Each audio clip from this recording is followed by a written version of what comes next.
అక్కడ మాత్రం ఖచ్చితంగా తెలంగాణ తల్లి విగ్రహాన్ని పెడతాం. ఇవాళ కాంగ్రెస్ చేసిన ఈ దుందుడుకు దుర్మార్గ కుసంస్కార పనికి నిరసనగా తప్పకుండా రేపటి రోజున అంతర్జాతీయ విమానాశ్రయం పేరు కూడా మారుస్తాం. ఒక తెలంగాణ ప్రముఖుడి పేరే పెడతాం. ఎందుకంటే ఇవాళ భారతదేశంలో ఏ నగరానికి పోయినా అక్కడి వాళ్ళ ప్రముఖుల పేర్లు ఉంటాయి. మీరు బొంబాయికి పోతే ఛత్రపతి శివాజీ, అదేవిధంగా బెంగళూరుకి పోతే కెంపెగౌడ పేరు, ఇట్లా ఎక్కడ పోతే అక్కడి ప్రముఖుల పేర్లు ఉంటాయి. కేవలం హైదరాబాద్లో మాత్రమే ఇవాళ రాజీవ్ గాంధీ గారి పేరు. ఇన్ని రోజులు సంస్కారవంతంగా భరించినాం, ఇక భరించే ఓపిక లేదు. ఈ కాంగ్రెస్ చేస్తున్న చిల్లర ప్రయత్నాలు, చిల్లర పనులు ఏవైతే ఉన్నాయో దీనికి ధీటుగా 4 ఏళ్ల తర్వాత సమాధానం చెప్తాము. ఇప్పుడు కూడా తెలంగాణ ప్రజల తరపున, తెలంగాణలోని అసూలు బాసిన అమరుల తరపున నేను కాంగ్రెస్ ప్రభుత్వాన్ని డిమాండ్ చేస్తా ఉన్నా. ఇప్పటికైనా బుద్ధి తెచ్చుకొని ఆ విగ్రహాన్ని అక్కడి నుంచి తరలించండి. కావాల్సిన విగ్రహాలు ఉన్నాయి. సోమాజిగూడలో రాజీవ్ గాంధీ సర్కిల్ అని పెట్టుకున్నారు మీరు, మేము మార్చలేదు. ఇందిరాగాంధీ విగ్రహాలు బొచ్చెడున్నాయి, ఇందిరాగాంధీ పేరు మీద బొచ్చెడున్నాయి, మేము ముట్టుకోలేదు. కానీ మీరు ఇదే ఒరవడి కొనసాగిస్తే తప్పకుండా మరి ఢిల్లీకి గులాంలు మీరు, కానీ మాకు ఆ కర్మ పట్టలేదు. తప్పకుండా మా తెలంగాణ పౌరుషంగల బిడ్డలుగా చెప్తా ఉన్నా 100% తెలంగాణ తల్లిని అక్కడే పెడతాం. తప్పకుండా మిగతా ఏవైతే మీ జాతీయ నాయకులు అని చెప్పి పెట్టుకున్న పేర్లు ఏవైతే ఉన్నాయో వాటిని కూడా మార్చే దిశగా ఆలోచన చేస్తాం. తెలంగాణలో ఈ 8 నెలల పాలనలో, కాంగ్రెస్ పాలనలో మహిళలపైన జరిగిన అఘాయిత్యాల వివరాలు మీరు మహిళా కమిషన్ అందిస్తామని మీరు అన్నారు. బీఆర్ఎస్ 9 ఏళ్ల పాలనలో 1,50,000 చిలుకు అఘాయిత్యాలు జరిగా వివరాలన్నీ కూడా కేటీఆర్ మాట్లాడితే బాగుంటుంది, ఆ వివరాలని నిన్న బయట పెట్టారు సీతక్క. సరే, ఇన్ని రోజులు 8 నెలలు గవర్నమెంట్లో ఉన్న తర్వాత మొత్తానికి మంత్రి గారికి మహిళల మీద జరిగిన అఘాయిత్యాలు గుర్తుకొచ్చినందుకు, ఇప్పటికైనా గుర్తుకొచ్చినందుకు మంచిదే. మహిళా కమిషన్ కానీ ప్రభుత్వం కానీ చేయాల్సిందేంది? ఎక్కడన్నా మహిళల మీద ఏమైనా జరిగితే అఘాయిత్యాలు కానీ అత్యాచారాలు కానీ వారు ముందే స్పందించాలి. కానీ ఎట్లా ఉంది ప్రభుత్వం వైఖరి? దున్నపోతు మీద వానబడ్డట్టే.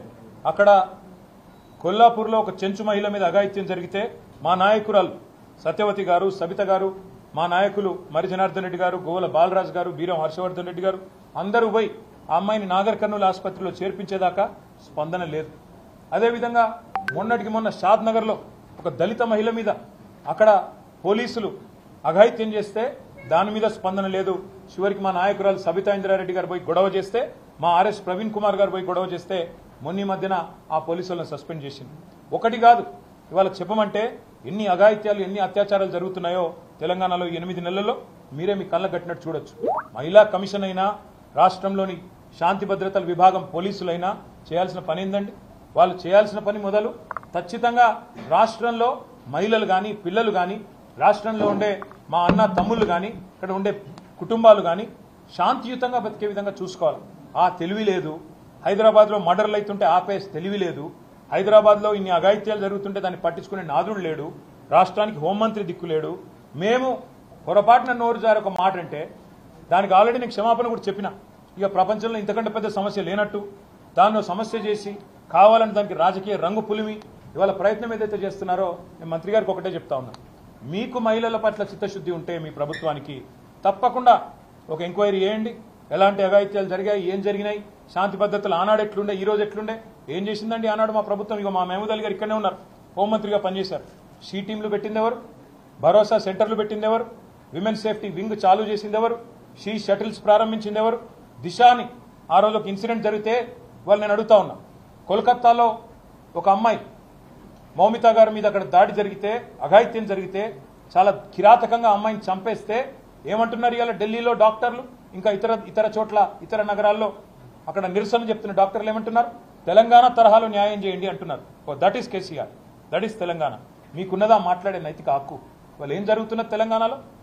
ఎవరి మాన ప్రాణాలకు రక్షణ లేదు, ఆస్తులకు రక్షణ లేదు. తెలంగాణలో విచ్చలవిడిగా ఇవాళ కిరాతకంగా హత్యలు జరుగుతుంటే పట్టించుకునే నాదుడు లేడు, హోమ్ మినిస్టర్ లేడు. వీళ్ళు మాట్లాడతారా? తప్పకుండా అన్ని విషయాలు ప్రజల దృష్టిలో పెడతాము. 100% ప్రజల దృష్టిలో కాంగ్రెస్ పార్టీని ఎండగడతాం. Thank you.